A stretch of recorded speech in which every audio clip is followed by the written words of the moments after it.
issue that was identified by Ledge Council that needs clarification. So I'm going to let Ledge Council explain this technical issue and clarify. I do apologize for making us recess and for breaking protocol, but I'm going to let Laura Rose explain this to us. Do you want me to explain the whole bill or just this issue? This particular issue right now. Okay. The bill requires that an ultrasound be performed prior to an abortion. What the amendment does is it clarifies that the means provided to the pregnant woman to visualize any heartbeat must be done by the method of transducer that she chose for the ultrasound.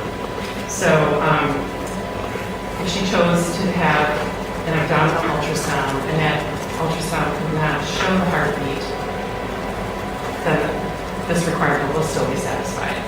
She's not required to have any other type of transducer, such as a transvaginal ultrasound.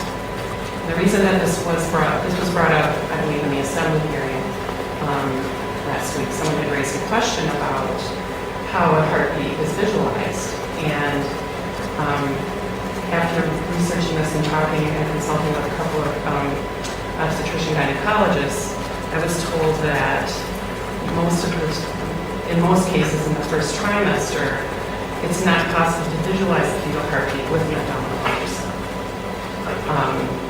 And that a transvaginal ultrasound would have to be used to satisfy that requirement.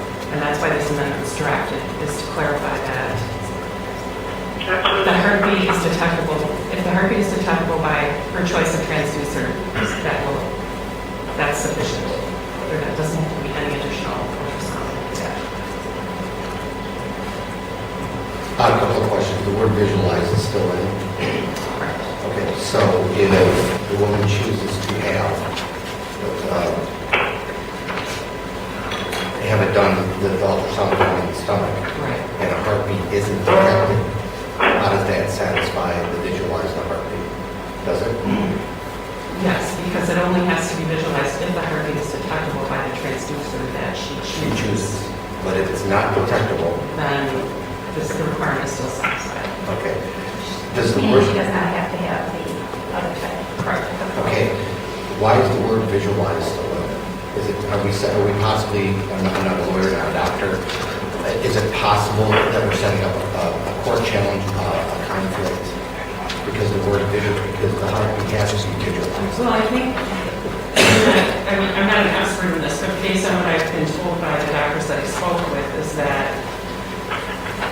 visualizing the heartbeat is done prior to the time that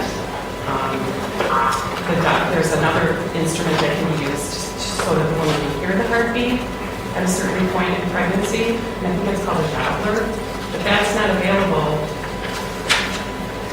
early in the first trimester, so the visualization has to be done in order to detect the heartbeat. Okay. That's my understanding of how it works. But the line provide a means for the pregnant woman to visualize any fetal heartbeat is still in here. If the amendment would say, if a heartbeat is detectable by the ultrasound transducer type chosen by the woman. So if she chooses to have an abdominal ultrasound to satisfy the ultrasound requirement, and the heartbeat isn't visualizable by that, the requirement is still satisfied.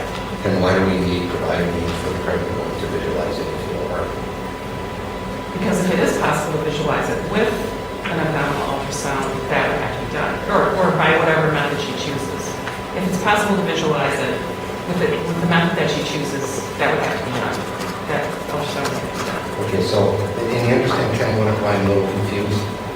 It still says provide a means for the pregnant woman to visualize any fetal heartbeat.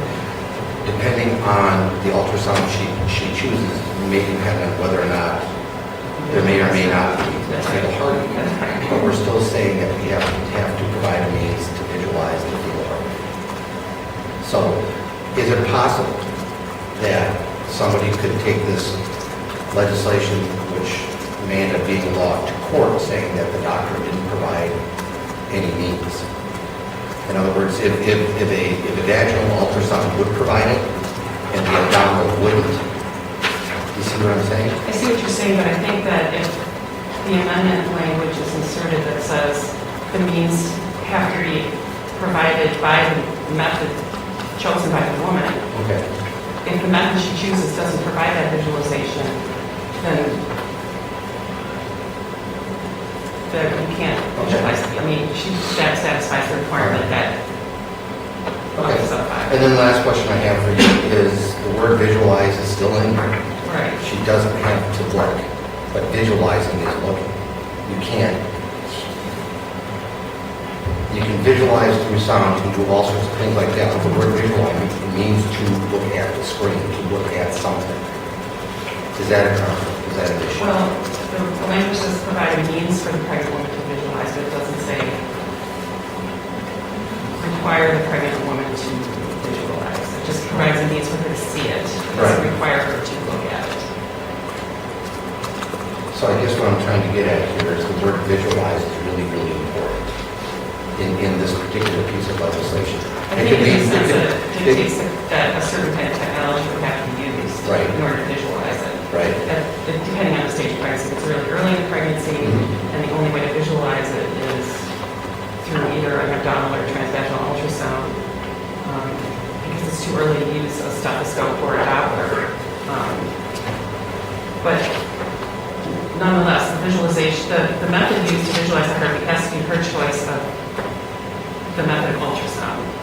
She cannot be required to have a transducer that she does not want to have used. Do we have any idea what the cost of the procedure is? Procedures, what they would need?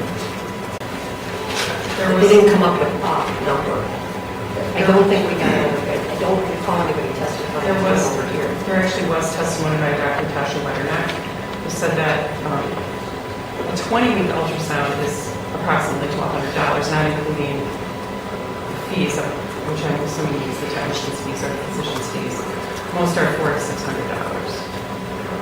Okay, and we are not requiring insurance providers to cover it, correct? Cover the cost. No, this doesn't have. Free ultrasounds in the legislation are available. They're not required. DHS has to compile a list of providers who will provide free of charge. I don't know if any such. Well, that was my next question. Are there places around the state? If so, how many, where are they located that would provide free ultrasound? Do you know? We can get you some information on that. I don't have it in my file. It's kind of important. Barbara did mention that private groups are stepping up, Catholic churches providing ultrasounds all over the country. All over the country, but in Wisconsin. And the Knights, she mentioned the Knights of Columbus are raising money for it. Okay, are we, She didn't specify Wisconsin, that was just a comment that she made. okay, is transportation provided in the legislation? You know, with some, they have to take a very, very long way. No, that's right. That's right. Okay. More. Yes. Those performing the license, those performing the free ultrasounds, do they have to be licensed? Do they have to be doctors? Can it be anybody?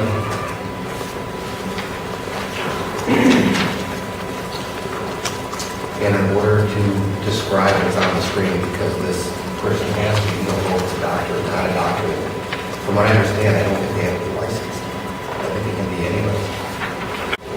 Is it specifically spelled out that those providing free? It specifies that either the physician who is to perform or induce the abortion or any physician requested by the pregnant woman must do it. Must do. The ultrasound.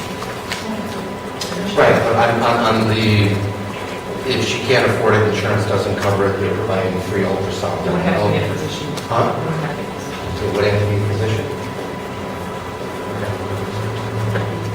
Now I'm going to move adoption of SA1 to SB 206. Second.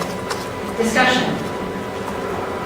Seeing none? Yeah, I'm going to support the amendment just simply because it's taking an extremely bad part of the legislation, making it a fact that by no means reflects what I think about the bill overall. Duly noted. Any other discussion? call the roll. Vukmir. Aye. Senator Bowman. Aye. Senator Lazar. Aye. Senator Erpenbach. Aye. Senator Carpenter. Aye. Okay, that motion passes, and now I will move passage as amended of SB 206. Second. Discussion. All right, clerk will call the roll. Senator Vukmir. Aye. Senator Bowman. Aye. Senator Lazar. Aye. Senator Erpenbach. No. Senator Carpenter. No.